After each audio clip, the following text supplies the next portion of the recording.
Um, we're going to give a couple of minutes for people to start joining us for our webinar today, which we're looking forward to. And if you were on very early, you would have caught us going over the final run of show.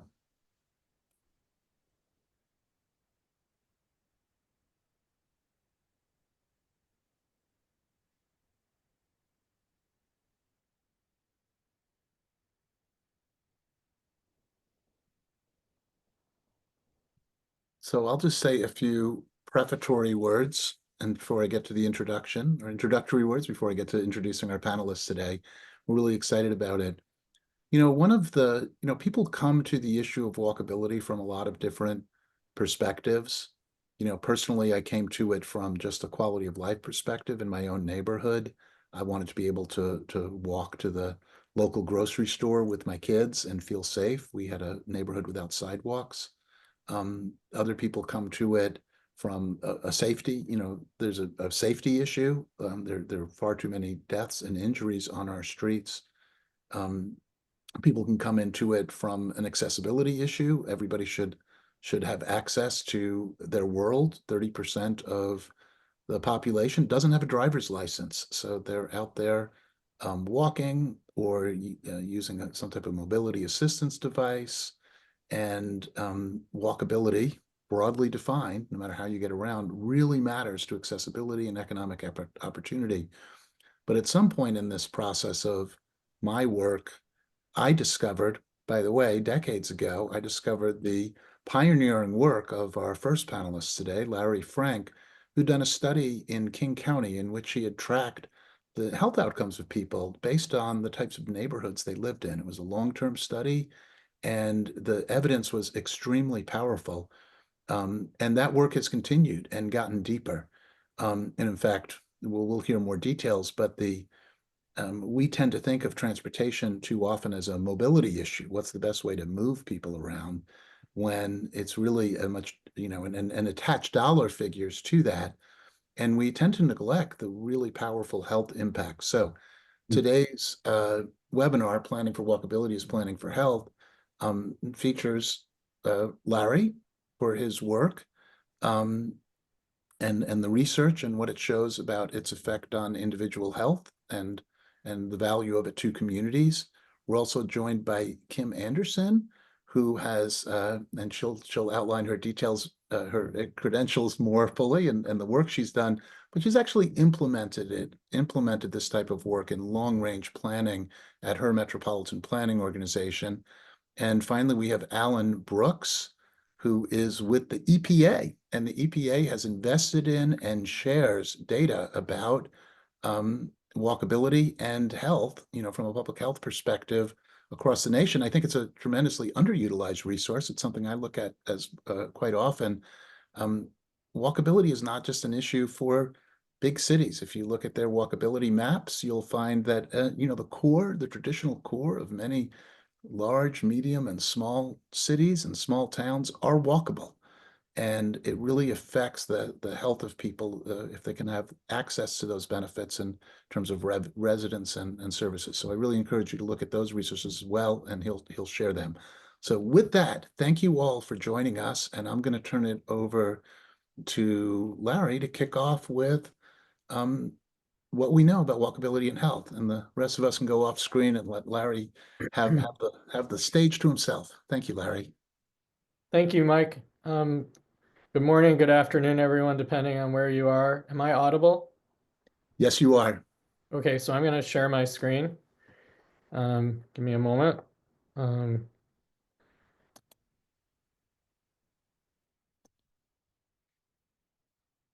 Visible. Yes, And Larry, but we see all of the individual slides. You need to move to slideshow presentation. There we go. Redefining walkability, finding ways forward within a changing political environment is your first slide. yes, I don't know why I came up with that title. It's great.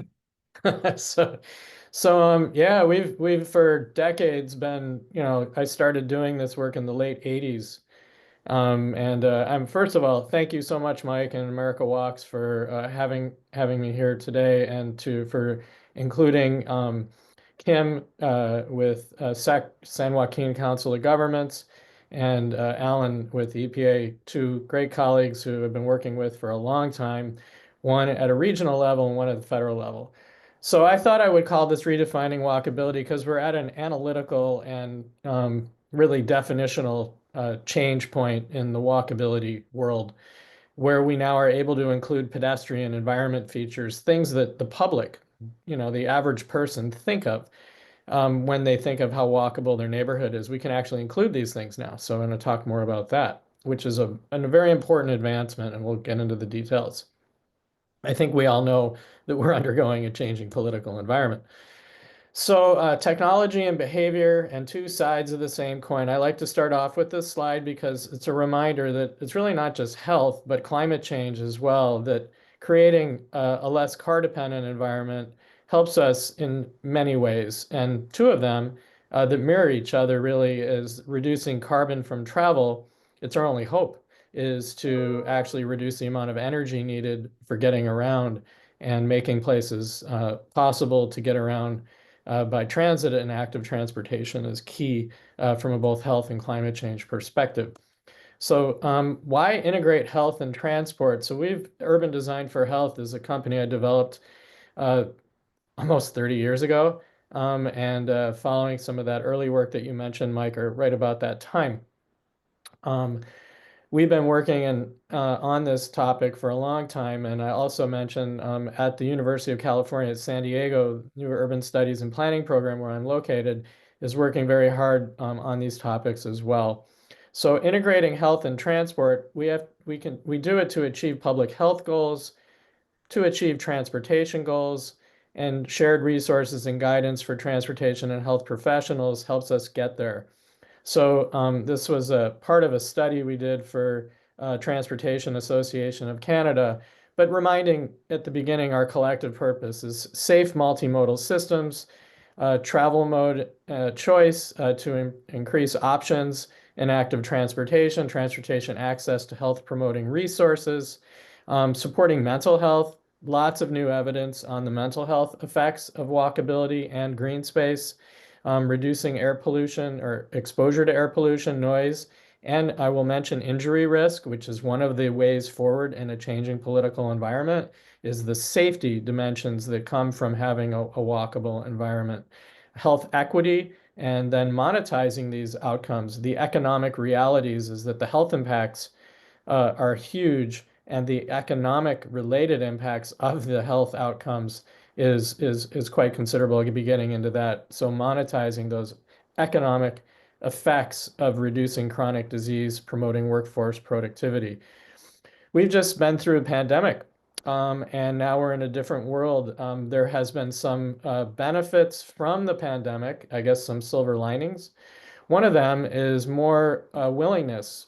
People understand now more about how their neighborhood and their community needs to accommodate active transportation, the ability to get around. So we're now seeing opportunities to take back space in streets. We're all very familiar with this, but it is a huge thing to remind us the positive effect that comes out of the pandemic, and also really the erosion of the 9 to 5 commute 5 days a week is very important. So I'll go into this. I use this slide a lot. You may have seen me use it before for those who've seen me speak before, but I'm going to do it again because it is a way to connect all of these pathways. So on the left, transportation infrastructure, where we build infrastructure and the kinds of infrastructure we build determines the kind of development decisions developers will have. That land use result affects walkability. In fact, most of our walkability metrics to date, the old or current version of walkability is mixed use and density. It's really more about land use. However, the pedestrian environment, which I'm focusing a bit more on today, is critical. The pedestrian environment includes sidewalk seating, lighting, benches, street furniture, safe crossings, making it possible and safe and appealing and inviting to walk. I'm starting to call that real walkability. And then, of course, green space. These four buckets are decision-making opportunities where investments are being made that affect our behaviors, what we do, where we do it, and who we interact with, and then exposures as well. Behaviors and exposures through time and space result in biological responses. Weight, inflammation, and stress that over time interact with each other to affect physical and mental chronic disease, which have significant economic impacts. So the goal would be in our cost benefit models to have these cost benefits understood when these decisions are made on the front end. So the last 4 years saw a lot of support for walkability.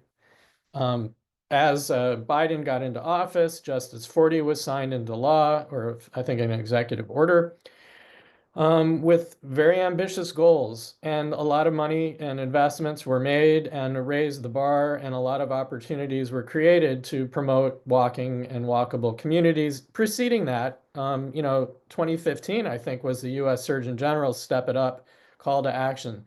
The evidence in this field has grown very quickly, and the intuitive connections are obvious. The physical environment where we live, work, and play clearly determines our opportunities and choice sets and abilities to get around and how we travel. We saw a lot of money through the Infrastructure Investment and Jobs Act, trillions, a couple trillion, anyways, try to be spent. Pretty difficult to roll it out as fast as the ambitious plan tried to do. But a lot of investments were made and a lot of opportunities created to repair a lot of our urban environments where we have invested so heavily in the automobile and the infrastructure to support it that we neglected our urban centers tremendously. And all you have to do is go visit another country in Europe or elsewhere where you see very vibrant urban spaces. And we have some, and we're bringing many back, which is good. The built environment, the elements and scale of walkability fall into two, I'm oversimplifying, but two main buckets. The macro level, which really, regional transportation accessibility, transit, roadway, getting around large areas, and then having complete communities. That complete communities part, live, work, play, is kind of where walkability so far has been resting. But all along, we've known that the pedestrian environment really matters. We just didn't really have good data on it. We didn't know where all the different infrastructure exists and cataloged. But now through artificial intelligence and machine learning, AI, and digital imagery, we're able to do that. We're able to bring the pedestrian environment into the walkability world, which is amazing. Huge way forward. Cost benefit of investing in pedestrian design features is fantastic. And we can talk more about that. But a lot of these features will have very big return on investment in places where chronic disease is concentrated, where communities are marginalized, and where these features have not been provided. So the National Public Health Assessment Model was developed about 12 or 13 years ago, actually working with Alan. And wonderful to have Alan here today to talk with you about that.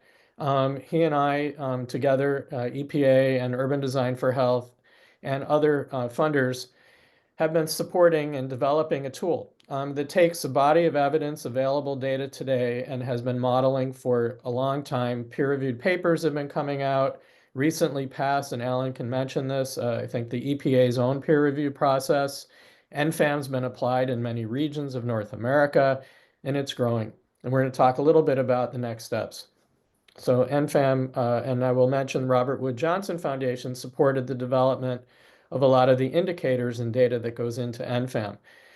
NFAM can be applied anywhere fairly cost effectively in the United States because we have data coverage at the census block group level for all the features and inputs into NFAM. Kim used NFAM. She'll be speaking today about the San Joaquin Council of Governments application, but you can see a map of numerous sites around the country. The user base is growing with new end users coming online. Each of those represents a really important case study of how to apply data to make communities more walkable, how to introduce health into the transportation planning process in a way that's defensible and where there's peer-reviewed evidence behind it, and an alternative scenario planning tool to test what ifs, capturing people's imagination. So how NFAM works, and some of you may have seen this before, is that we have a lot of demographic inputs. built in natural environment characteristics you see listed. So they've been all of those macro environment features. What NFAM has in it so far, the walkability measures that we've had to date to use, are things like mixed use and density land use factors. How compact are their destinations nearby? Is there a connected road network? And so forth. Now NFAM will be expanded to include the pedestrian environment, but we've been able to predict with a fairly reasonable amount of power in a statistically significant manner. Body mass index, physical activity, obesity, you see a whole list of outcomes. So this is the NFAM modeling process. We use a lot of data from the American Community Survey. We build a lot of the data set. EPA hired us to build the smart location database that's being used around the country. The most recent version or wave of it, we have 2 comparable years of built natural and social environment metrics that were uploaded and used as well by the Robert Wood Johnson Foundation for their Culture of Health report card. We did that a couple different reporting periods. So there's a lot of data that goes into NFAM to predict those health outcomes. Where do the health outcomes come from? We use the California Health Interview Survey, which is around 50,000 or so people a year. It's the biggest health surveillance data set in the country available with information that links participants to census block groups. So we're able to join health outcomes, as Mike said at the beginning, with people's environmental characteristics where they live. We also include travel characteristics from the National Household Travel Survey to be able to predict how much their travel characteristics as well. I did the study 20 years ago, and now there'll be a bit of an update on that, but showing that time spent in cars causes obesity, sedentary time. So travel patterns, both active and sedentary, really matter when it comes to health and climate change. So lots of data gets layered and spatially joined. We build our models, and I'm just going to run through, may have seen a couple of this before, but for a kind of summary and understanding, we need to simplify the whole full range of walkability from the most car dependent on the left to the most walkable and urban on the right. And so we do that, we quintile, bucket into 5 categories for people to be able to get their heads around a very full range. And just to show, for example, a study we did and published in Environment International, a top journal, was walkability and diabetes. People living in moderately walkable areas, 27% less likely to have diabetes. And people in a walkable area and the most walkable areas, 39% in walkable areas are less likely. So you see significant reductions in diabetes as you go up the walkability staircase compared to the most car dependent areas. Lots of interest and sense of community. We see moderately walkable and walkable environments showing significant increases in sense of community from this survey data set from Vancouver. My Health, My Community. A very large sample was collected by the health authority there. Wonderful data set. Actually, we used a lot of it in our study. And so there's lots of different findings about mental health, but we're pushing NFAM in the mental health direction as well. And we're now modeling mental health outcomes. We have published on mental health outcomes over the years. Very, very important. Isolation is a key health factor. And the Surgeon General recognized that even recently. So, cost. I just thought I'd show this slide. $8.41 payback for every dollar spent on active transportation infrastructure in the LA region. So we've been monetizing, doing studies to monetize. In this study, I hired AECOM, and AECOM helped run the cost benefit model known as the REMI insight model that's used by MPOs, metropolitan planning organizations around the country, to conduct cost benefit analysis. And we took that healthcare utilization and cost and also workforce productivity results and captured them and showed that the active transportation funding that LA has set aside as part of its major transportation bond initiative to the tune of almost 12.9 billion over the life of that plan from 2016 to 2040 would result in an enormous payback. $8.41 payback times that 12.9 billion yielded $113 billion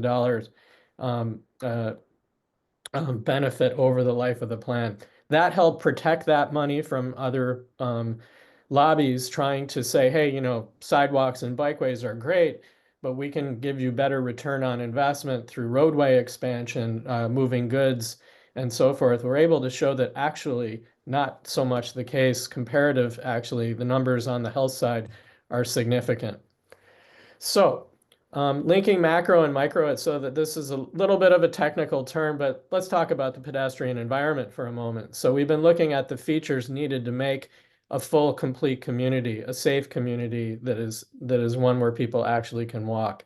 So redefining walkability.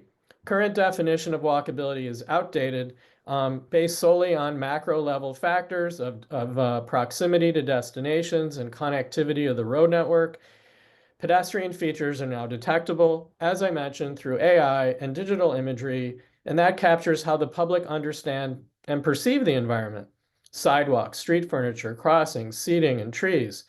Captures safety. Now that is a bipartisan issue if there ever was one. No doubt, we have an aging population, and safety is critical.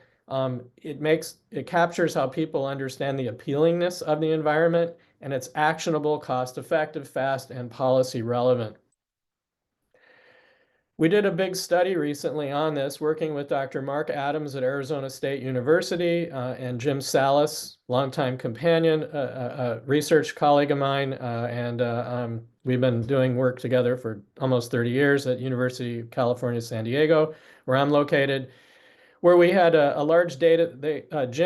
Salas had collected over the years, working with us as well on the built environment side, a sample where people's physical activity was measured, MVPA, moderate and vigorous physical activity, wonky term, but basically we have the physical activity, spatially joined it with pedestrian environment features. So here we go. So the purpose, we got a grant from the National Heart, Blood, and Lung Institute. It's a small business grant. We're looking to expand NFAM to create PEDFAM. And we want to capture these features in it. And we got a grant to do a pilot, phase 1 prototype. We were successful. We accomplished our goals. That we found that when you measure these features that you're looking at, sidewalk buffers, curb cuts, everything you see here, and correlate them with people's objectively measured physical activity, gold standard, that they matter. That they do indeed, in addition to macro walkability, in addition to the density and the mix and the connectivity of the road network, and when adjusting for demographics, that these add an incremental explanatory power of how people get around. That's very important. Done through an automated mechanism that can be done anywhere using digital imagery. Proof of concept. So AI-derived pedestrian environment features. These features were found to have people who have these features benefit and have higher levels of physical activity, which gives us reduced chronic disease and can be monetized. So I think I just said all that. So anyways, the next steps for PEDFAM, we are further developing the tools, but we're going to now monetize the health benefits. And this is really important because we know the cost of sidewalks and street furniture, and we can compare the cost to the economic health-related benefit. And that gives us a ROI, return on investment. And we can then identify and optimize solutions for given locations. So in communities that have high concentrations of chronic disease, where there's been a lack of investments in the pedestrian environment, that'll help raise those to the top and make those projects more competitive for funding. I'm going to mention a case study that we've been working with the Sacramento Council of Governments, unable to join today, but Kim, who's with us, and I presented with Dov Caden with Sacramento Council of Governments, who's our client. And I'm going to present a little bit about how they use NFAM, not PEDFAM yet. So this is the long-range plan for the Sacramento region that SACOG is responsible for. And that long-range plan has different pathways for the future growth. How do we want our region to grow and look? So they have four different types. See the blue line here. Four different types of environments where the growth coming to the region can be allocated. And what we did was an exercise in looking at how much of that growth goes into existing centers and corridors, established communities, versus how much of that growth goes into developing communities or potentially developing areas. So here are the three pathways. Pathway one is basically sprawl, outward expansion and limited infill, more growth going into the undeveloped communities. Pathway two is sort of middle of the road or middle of the rail line. And pathway three is the most, walkable, concentrate growth in existing communities.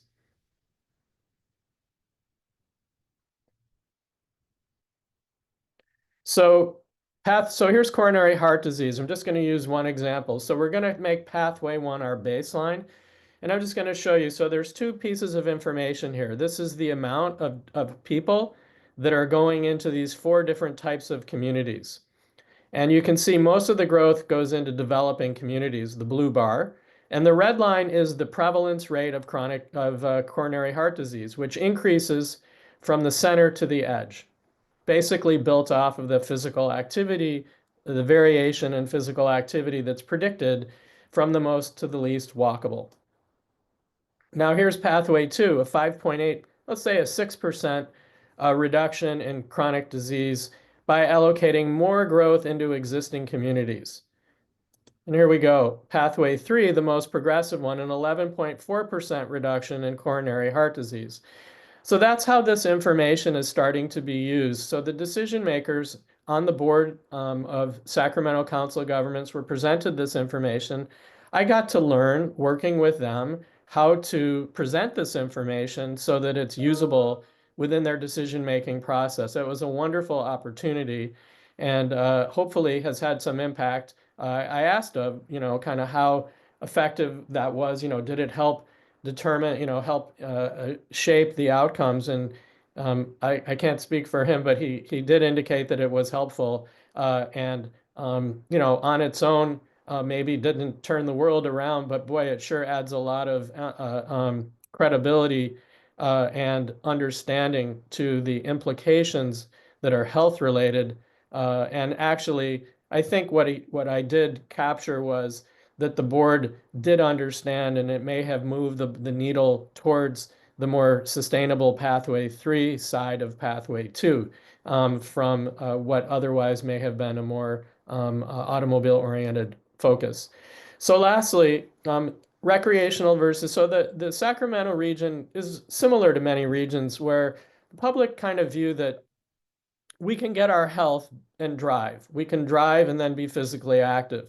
The problem is that when you do that, and that's your approach, active travel can be both recreational and destination based. Both forms result in physical activity that can reduce downstream chronic disease. However, sedentary time, including time spent in cars, causes obesity and downstream chronic disease. So that you can't get around that. Basically, a win-win relationship between health-based co-benefits and climate mitigation can be achieved through the inclusion of active travel within daily destination-based utilitarian travel. That is a very politically correct way to say that you're going to have a really hard time meeting your health objectives and climate objectives. Even if we electrify the transportation system, we're going to need to capture travel, utilitarian travel, getting to work and destinations in a way that is less car dependent. We can't do it just without that. So actually, I think in the interest of time, I'm just going to mention the work we did with Kim, and then Kim's going to take this on and present the work that we did. And I'm here, Kim, if you want me. I've got the slides here as well. But basically, our goal was to identify collective action strategies to transform a couple of the communities of the South Stockton Promise Zone in your planning process, looking at housing stability, economic vitality, and quality of life. We've done regional transportation long-range planning work with you and case study work within focused areas that are most underserved and in need. So up to you, Kim. Actually, just I'll let you decide how you want to proceed, and I'd love to give you the floor. Take myself off mute first.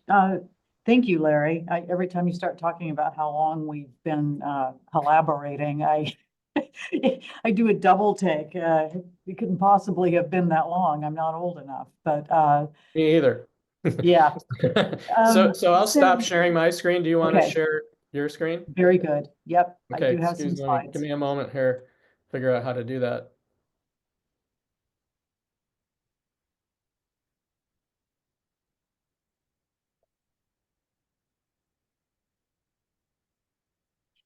Okay, I should have my slides up now. So thank you very much. I'm excited to be here. If someone could confirm that the slides are up and everyone's seeing them, that would be helpful. Slides are up. Look good. Good, thank you.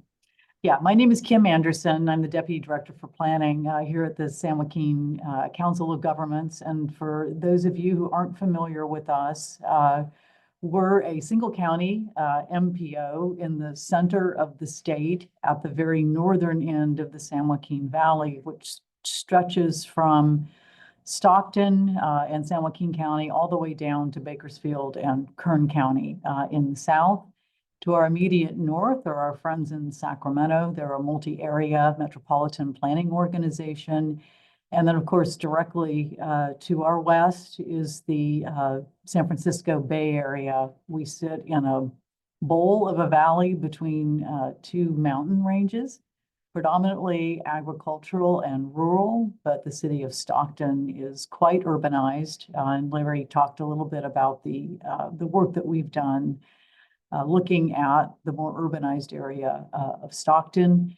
But beyond Stockton, we have rapid growth happening on the west side of our county to the point where it goes across the Altamont Pass into the Bay Area. There's a lot of commuting that happens between the west side of our county, and it's also grown significantly in warehousing and logistical employment.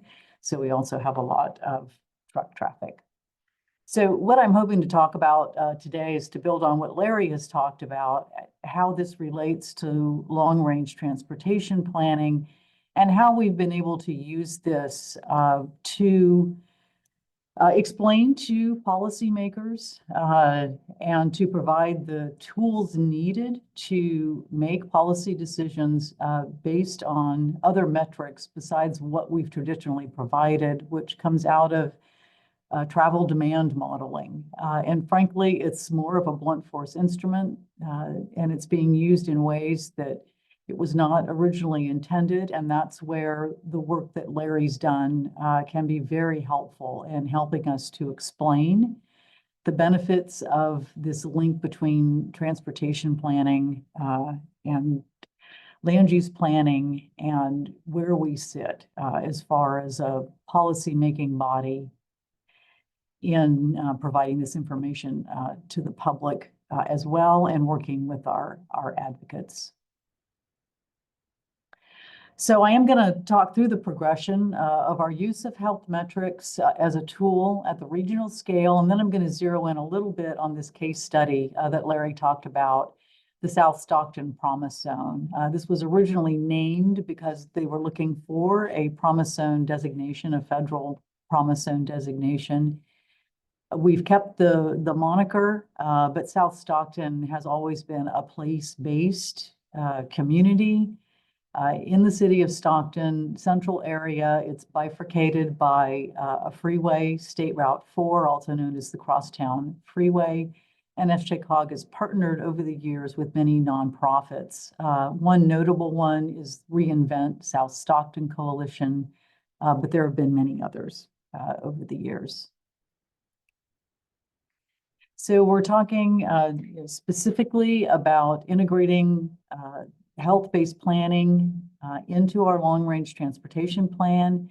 This came to the forefront really in California in 2008 when the state passed SB 375. No need to know all the particulars of the bill, except that what it did was push long-range transportation planning to more explicitly take into account land use, and more importantly, to use scenario planning in a way that would help people visualize what different land use patterns might do as they interacted with the transportation system, and what co-benefits those could have beyond our traditional metrics like congestion. And of course, a lot of transportation modeling relates to air quality. So we've traditionally looked at air quality through the lens of requirements of the Clean Air Act, but Larry's work and others have allowed us to look more explicitly at long-term health benefits. And of course, we are required to address environmental justice regulations through the federal and state.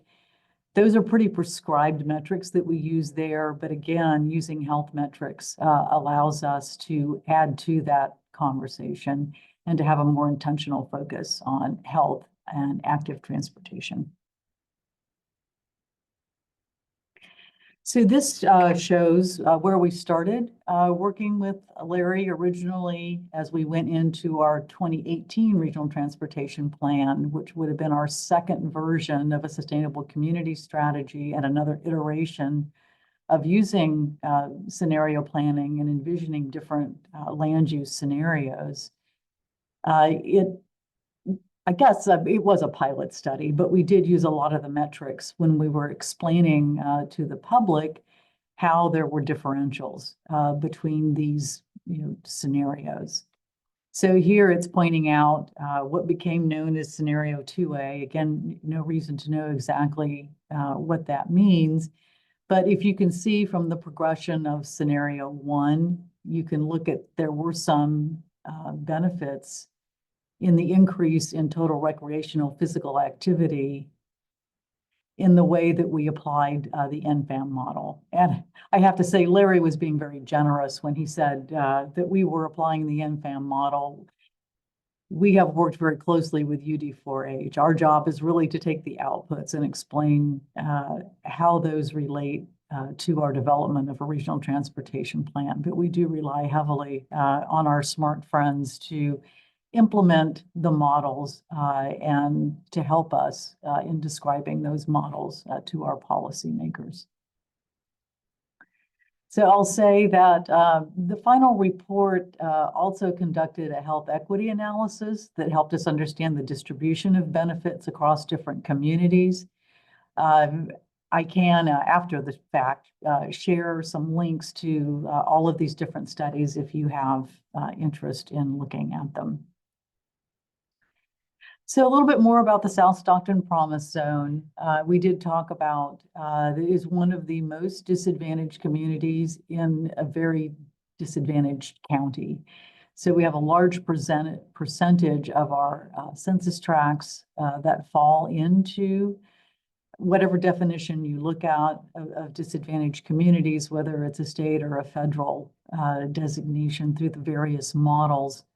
Compared to the overall city population of Stockton, the South Stockton Promise Zone, residents experience poverty at higher rates and also are subject to greater burdening by housing costs. There's also a higher concentration of communities of color within the South Stockton Promise Zone, and residents are more likely to not own automobiles and to come from limited English-speaking households as well. So this shows the South Stockton Promise Zone on this map that's on your screen now. If you look at areas B and C, that represents the core of the South Stockton Promise Zone or South Stockton. And area A is another corridor that runs north-south from the core of the Promise Zone area, goes through the airport, and also represents some disadvantaged areas.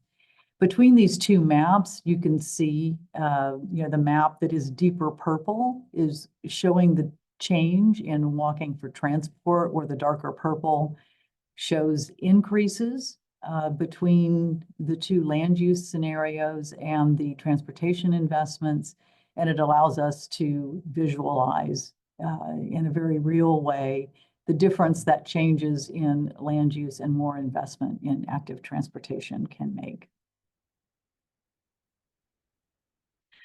I'm not going to go over, obviously, this entire slide, but again, the benefit here is that we looked at parcel level land use, as Larry explained earlier.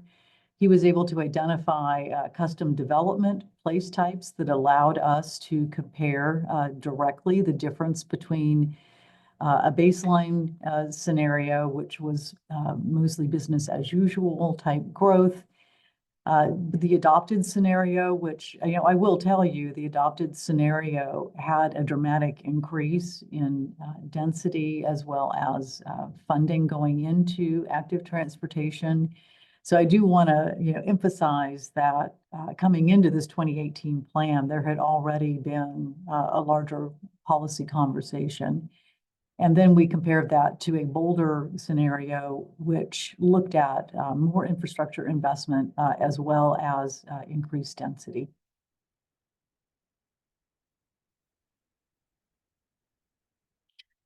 And again, this looks at percent change and absolute change having to do with some of the health outcomes that Larry had talked about. In this case, chronic and cardiovascular disease, as well as mental health and general health. And it does allow us to explain that relatively small investments in transportation infrastructure can have an outsized effect, especially at the neighborhood level, and especially in communities that have been historically underserved as far as this type of investment goes. So just to put this in context, approximately 3% of our total nearly $12 billion long-range forecast for investments in the total of our county over a 25-year period, 3% of that total is represented by investments in active transportation.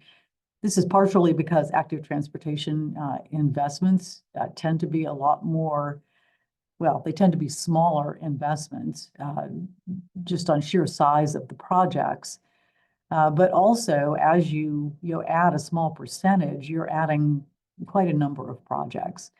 And I will say SJCOG has a sales tax measure, so we have been able to invest in active transportation outside of active transportation programs, both state and federal. And as many of you know, California had quite a budget crisis last year, and there was a large cut in some of the money that we were getting for our active transportation programs. SJCOG was able to direct more of our transportation funding into active transportation to shore up those investments. And then finally, I'll talk quickly, in 2022, we changed the way we did our scenario development, starting with policy and looking into the future, to see which kinds of strategies would support policy outcomes that had been previously identified.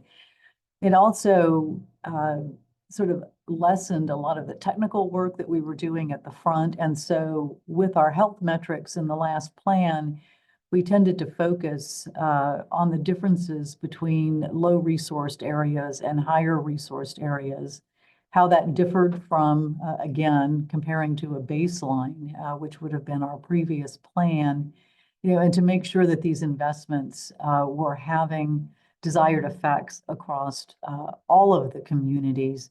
And it helped us to identify areas where investment could have the biggest impact. And then I'll talk just briefly, again, in the interest of time, as Larry mentioned, but outcomes and next steps. And so many of our jurisdictions, building on the work that we did, were able to initiate neighborhood level assessments and project development, leading to increased investment through grants. So they were able to use the information that we have provided on some of these smaller scale areas and put that directly into grant applications, making them very successful. And then SJCOG was able to get a Sustainable Transportation Equity Program grant, or STEP, that invested $7.6 million into the South Stockton area. One of the projects was pedal assist electric bikes known as Bike Stockton. A lot of it had to do with easing transit planning and looking at ways that EV car share could assist in transportation equity.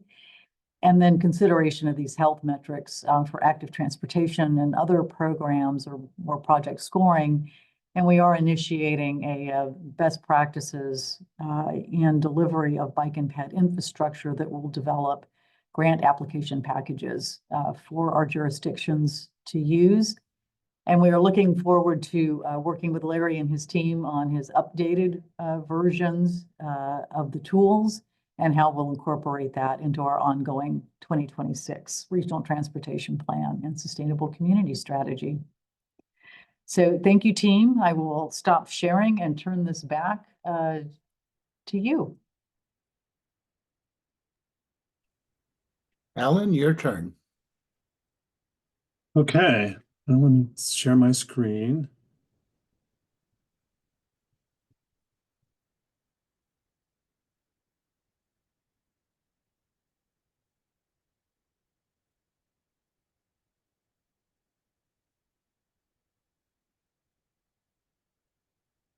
My notes up. It's up and we can see it. Great. Okay. So my part's just going to be very short. It's a short talk on why the EPA is interested in creating NFAM and how we plan to use it. So my name is Alan Brooks. I'm a research computer scientist at the EPA in the Office of Research and Development.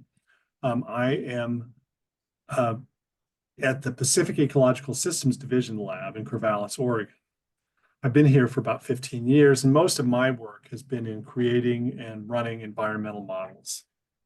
I've been working with Larry for quite a while, for many years now, on the NFAM tool as a way to introduce health and scenario planning tools.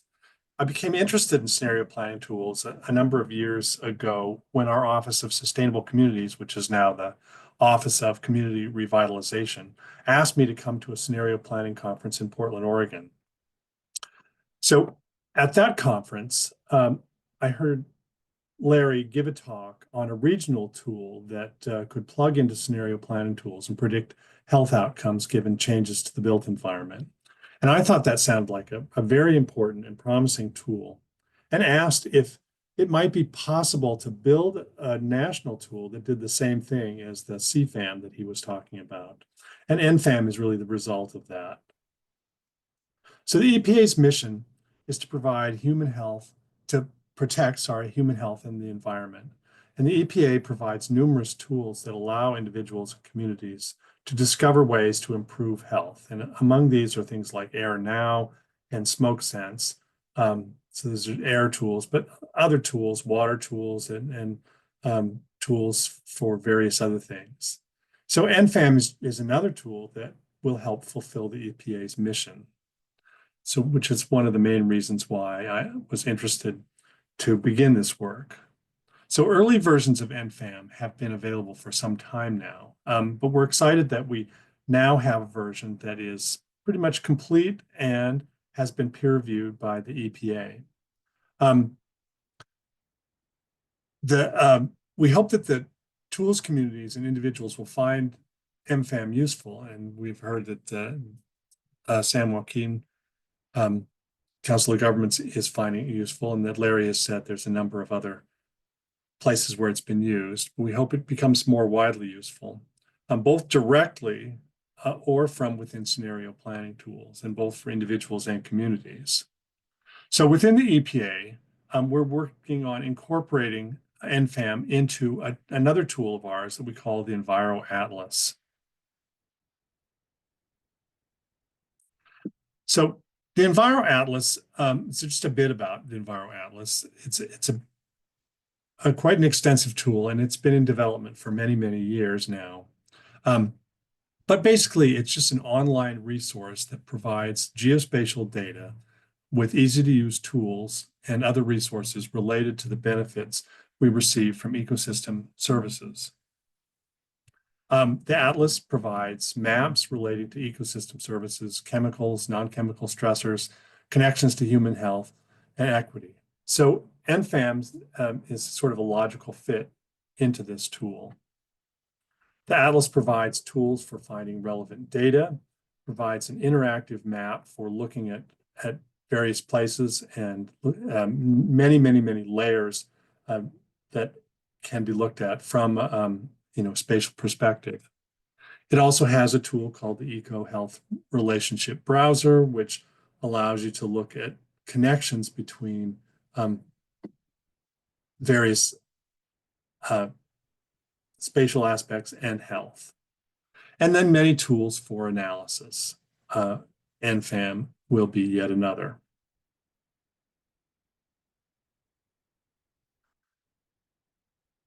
So what we're doing now is we're trying to work to incorporate NFAM as an additional analysis tool into the Atlas. And the Atlas will provide a set of simple scenarios that allow users to select for a particular geographic area, then select their scenario and see the results of that scenario in terms of predicted health outcomes. So ones that we're kind of considering now are things like increasing population density, or looking at how if we add more walkability features and how that's going to affect health. So users can look at their area, they can add these features and look and see how it can benefit, and then maybe use that in their communities to help improve health in their communities. So we hope that people find this useful. We also hope that it lets people know more about NFAM and opens up other uses of NFAM. So sort of as a gateway to more uses of NFAM. So that's all I had to say. So back to Larry, I think. Yeah, no, coming back to me actually as the moderator. And as soon as you said, thanks for that, Alan. And yeah, come on screen, Kim and Larry. And we have a robust set of questions, and you actually answered a couple, Alan. And so NFAM, National Public Health Assessment Model, we'll repeat it now that us acronym users. And what I'm hearing from you, Alan, that is that it will be publicly available on the Enviro Atlas. So quick question, is NFAM publicly available elsewhere right now? Larry. You're muted. You need to unmute, please. We're working on it. It's really through Enviro Atlas that's the mechanism right now, but it in pieces, and different agencies have some of our clients have access to it, but there's no place to go and just download NFAM. Got it. You also mentioned, okay, let me get back. I've been writing questions and these are pretty quick.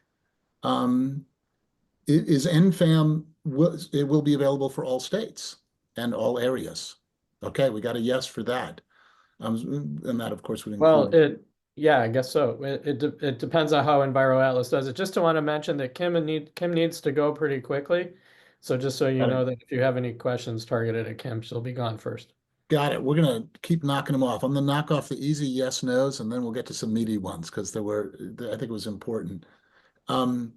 One was PEDFAM. When does PEDFAM? So, and that would be including the more granular elements of walkability to develop a PEDFAM. What I heard you say is that there was a pilot. When could we expect a nationwide rollout of PEDFAM, Larry? And estimate? That's probably ambitiously a year out, maybe two, and we don't know yet whether or not. We'll know soon if we're going to be able to build it. We've applied for funding to do that. Are trails captured in the analysis of benefits? When you do your analysis, are you able to capture, the benefits of, and pull out regional trails, for example, which there are many, as opposed to sidewalks and street trees and benches and the density measures you mentioned earlier? Right now, we do not have trails. We have some data on trails in certain places. So there's data that's in the tool, in the research that we did, the models, and then there's the application of the tools and models to places. So some places have that kind of data, and we can use other research that's been done to to determine what the effect would be of investments in those types of investments. We have a new project that might start that is going to be focusing on that exact question. We hope to start in about April and maybe March, and that'll add that functionality potentially to NFAM or PEDFAM. Cool. And when you were monetizing the health benefits of walkability, were you also capturing deaths and injuries from traffic crashes in those health benefits? Not as much yet. We haven't done. We have some safety models, injuries, but we haven't. That's actually a conversation we're having right now, is bringing that capability in. That's a whole area that we view now as critical and strategic, and we've talked about that in a number of venues. Yeah, that's next. I hope I haven't lost you, Kim, since you went off camera, but if I haven't, we'll kick it to Larry. But if you're still here, Oh, good. what's the right level for doing these health-related assessment programs? Now, street, neighborhood, town, city, region, in your experience, what is a good level? Well, we've used the tools at multiple scales, and I think there's benefit to all of them. I mean, with regional transportation and regional transportation models, we are looking at overall benefits to the entire county. But we also took it down to the street level when we talked about the 30-block neighborhood known as South Stockton. And that is very beneficial when you're going after grant money in particular. So in one way, we're using it as a policy to explain policy decisions at the larger scale at the regional level. But at the neighborhood level, we sometimes are using it to support specific projects or programs to benefit a particular neighborhood. It's usable at all of those scales, and it's so much easier to explain than trying to explain the black box that is a travel demand model. Yes. Yes. And I'll thank you all for having me. I am going to have to run, and I'm sure Larry will adequately answer, more than adequately answer any more questions, but thank you.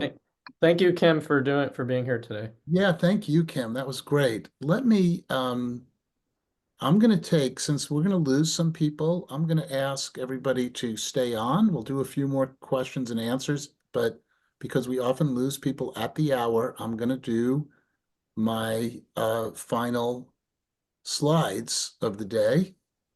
Actually, let me ask one more question, then I'll do that. Larry, this one question is the conversation around obesity in the public and professional space around obesity has changed quite a bit as we learn that equating fat with unhealthy is problematic. Are there different measures to consider in the data set, and how does that affect the analysis you did?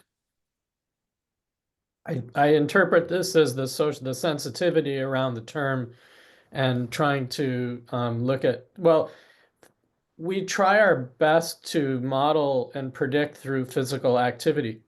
And regardless of body weight, we look at how active or sedentary people are, because that's the actual behavioral mechanism that's tied to the physical environment that we typically look at. Although now more so, one of the things at NFAM that we've brought into NFAM is, of course, air pollution exposure.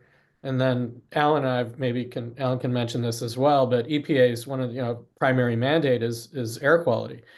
And so, bringing both the exposure, remember I showed that graphic at the beginning and had behaviors and exposures. Mm-hmm.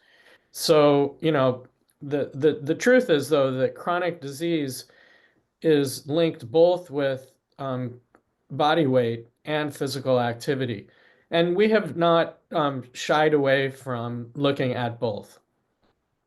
We're not, it is a reality that body weight is a very important predictor, and energy balance or imbalance feeds into or predicts body weight. So physical activity is a little bit closer to walkability, But then on the other side of physical activity is the outcome is, body weight, which then predicts chronic disease. But physical activity independently predicts it too. So we try to look at both. And to the degree to which we can deal with energy balance as a terminology, maybe a little bit more politically acceptable, but we're not, we're there. We are not shying away from looking at body weight at all because of its sensitivity. Because the fact of the matter is it does have a huge effect on chronic disease. Okay, I'm going to go through some of our closing slides. I'd invite people to stick around and I'll ask Larry another question or two after that. So let's see whether I succeeded. Is my slides up or no? Yeah, Yeah. yes. Yeah, Oh, gee, I'm sorry. Let me do that again. Oh, God. Okay, here we go. Just we went through our speakers. I want to say, if you have watched this or another webinar and you like what you get, please consider making a donation to America Walks. It really makes a difference for us. We do a wide range of work to try to build support for walkability at every level of the country, change the culture around walking, and the value of walkability. This type of webinar is a really important tool for getting the message out, but we have trainings, we have technical assistance, we have our website, we got awesome people, and we got awesome programs and campaigns. Please, please, please think about giving us support. We also want to give a big thank you to the Centers for Disease Control and Active People, Healthy Nation, which is a major supporter of this work. And we're very grateful to them. We're also grateful to all of our other supporters as well. We will send out this webinar. We'll get it out to you. We'll have a follow-up blog post that will summarize this, and we'll also include the Zoom recording and the slide deck. So keep an eye out, and keep an eye out for when we can share with you our next webinars. We try to aim for about one a month. Larry, this is another question that came up in the chat, which I think is an interesting one. But in your experience working with jurisdictions, there's always an issue in that some demographics and some communities, wealthier communities, do better at getting infrastructure and investment, and that walkability, is oftentimes increasingly seen as something that is available to the wealthy and not to everyone else. And in your experience with this public health assessment model and in working with local governments, what observations would you make on that question, and perhaps even advice for people about how to make sure that resources are spread or communities are invested in an equitable way?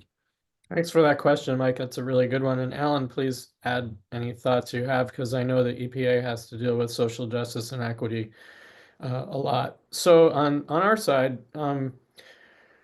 the research on the pedestrian environment is intentionally targeted, is designed to capture the fact that chronic disease is concentrated in lower income places. So what that's going to do is show there will be no greater return on investment than building lacking pedestrian, relatively inexpensive infrastructure, pedestrian, crossings, sidewalks, seating, and ways to make it safe that when people who are transit dependent get off a bus, so that there's a safe way to walk from that bus stop to where they live or where they're going shopping.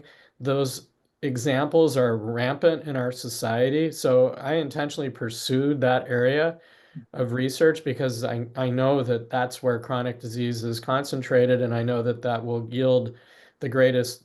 You're going to reduce that. That's the geographic focus that's needed. So that's one way as a researcher we can actually create tools that will result in greatest economic gain and return on investment from those investments. So that's one way to deal with it. The air pollution exposure, noise, injury risk, air pollution exposure, and lack of tree canopy are the four factors that that coexist with walkability. Rich people get all the good stuff and none of the bad stuff. Poor people get a lot of the bad stuff and less of the good stuff. Meaning, if you're poor and you're in a dense environment, what you're getting is noise and air pollution and injury risk from lack of pedestrian investments and probably less tree canopy. So heat, extreme heat. So what we've done is and this was when Robert Wood Johnson Foundation encouragement with Rand Corporation was we built a separate walkability index that actually spatially joins those other factors. And we got a lot of the data from the EPA. Yeah, that's a great Yeah. question. Alan, for people looking for those types of social justice indicators, any thoughts on where they could find that within the resources that are already available and tools that may be available? So I'm not sure in how it would overlap with this area so much, but the EJ Screen tool in the Office of Environmental Justice is one that I think people should look at. I mean, it definitely covers this area quite well, but in terms of walkability, I'm not sure how much you'll find in that. Thank you. That is what I was looking for. So I appreciate that. Larry, are we in this research? This was another question that kind of goes to the technicalities, and we do a program called Week Without Driving, which and encourage any listener to participate in, whose goal is to get elected officials and decision makers to understand what their built environment is like for people that don't own a car, the challenges they have in getting around. Very, very successful, very popular program. But I'm wondering, is your data able to distinguish between car ownership? I mean, you look at activity, but are you able to look at car ownership versus non-car ownership and effects on health benefits? We have in our models captured vehicle availability or automobile. That's one of the best predictors, or it's a strong predictor of obvious travel behavior. Even a ratio of the number of licensed drivers to the number of vehicles in household. We've even looked at that. But I don't know that we haven't really where we have in the travel survey data, we have that information. We try to use that for sure, vehicle availability, and that actually was in another study that we did earlier in Atlanta. Each additional car was associated with a significant reduction in the amount of walking and physical activity. So getting to one car versus two cars and so forth has been, but I don't think we've really pursued the policy side of vehicle ownership is one to consider for sure, but the insurance behind vehicle ownership is another area. We get discounts and benefits. We're actually incentivized through insurance companies to have additional cars. So those kinds of things are really important when we consider vehicle ownership. Thanks. So many questions, so many Just I questions. wanted to mention the social Yeah. vulnerability index is an index I think EPA helps develop as well, but that might be on the previous question. There's a lot of indicators that are in that index that might be useful for that person asked that question about equity. So I'm going to ask one last question, and then I want to apologize to everyone in the chat. There's so many great questions. There are questions about what are good policies to pursue. I invite people to peruse our site at americawalks.org and stay tuned for future webinars. We'll get at some of those questions. There's some real questions about how can we do, how can I as an individual or how can we as a community develop more of a movement in our locality to make these things happen. Also, great questions, worth a whole webinar in itself. So just stay tuned. We can't answer everything today, but I really appreciate those questions. Those are the important ones. We have all the data on our side. We have quite a bit of data on our side, but how do we actually generate change is a great question, and data helps. But as we've learned, it's not sufficient.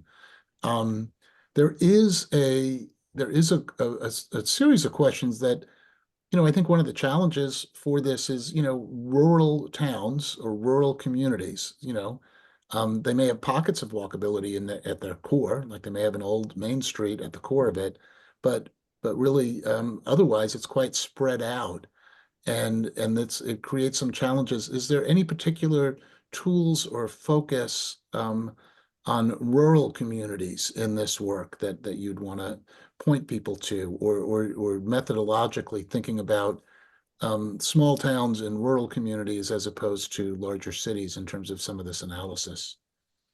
Alan, you want to start? I don't really know. That's not my area of expertise. So But I asked you, so thinking EPA because you're national, so you have to deal with all different, kind of environments. We get asked this question a lot, and there's no tools that I know of that are specifically targeted solely at rural areas. But the tools that we've developed actually are relevant and applicable within town centers in rural communities. It's just not applicable out in the hinterland area where fewer people are located. So the gathering spots, the community centers, the nodes still possess characteristics where the methods and presence of sidewalks do matter, and the what do you call the bypass around the town center versus investing in infrastructure in the center and mitigating the land use sprawl and growth along those bypasses is live and well, unfortunately, and the tools that we've developed and others have as well are very applicable to those research, to those questions. Even if there's our smaller communities, you'll still get, I think, useful results. And I'll make this observation. I shared earlier in the chat with everyone the EPA's smart location mapping page, and I'd really, encourage people to take a look, because what we know is that the center of a small town or a smaller community can actually be quite walkable, and that goes down to census block level, even if the county as a whole is not particularly walkable. Exactly. So it's an interesting phrase when we say rural towns or rural communities. It's referring to maybe the overall aspect of the area, as opposed to a larger city, which is suburban and has you got to go a little ways to find something that you could legitimately call rural. But having said that, there are portions of those rural communities which do have walkable grids and mixed uses and actually rate highly as walkable places. So I think that's one of the questions, I think, for rural communities is the degree to which they can enhance that and locate housing and uses within those walkable cores and relieve pressure on the farmland and resource areas that are further away from the center and not at all walkable. So it's just an interesting, the phrase rural and urban means different things to different people. But it's just take a look at the map and see what measures up in the walkable spaces there too. And maybe at a future one, we'll bring out some, there's been some very interesting surveys of Americans about about how they view their community and whether they view it as rural or urban and what are the attributes they attach to that. That might be a future webinar too. But anyway, thank you for the questions. I do want to say that at America Walks, we take rural walkability very seriously. We've invited in particular participation in the Week Without Driving to try to draw attention to the fact that even in, these very unwalkable areas in rural communities, there are lots of people that don't own a vehicle and need better transportation and need better options within their community. So we take that seriously. And we also work within rural communities to do walk audits and technical assistance and trainings with our partners like AARP, which is a fabulous training and community change programs, and with our other national partners too. So if you're interested, if you are a member of a rural community and you're looking at how we can bring a greater focus, feel free to reach out to us. We'd love to see if we can bring that level of effort, because we think that the quality of life that when you can make more of your trips through walking and transit, as Larry has demonstrated, tremendous health and community benefits from doing so, and those benefits can be available to many more people regardless of whether that's an urban community or a rural county. So with that, I'm going to say thank you to all of our guests, and thank you for everybody who stuck with us, and thank you everybody who signed up. And look forward to connecting with you all in the future. Thank you. thank you. Thank you. Bye.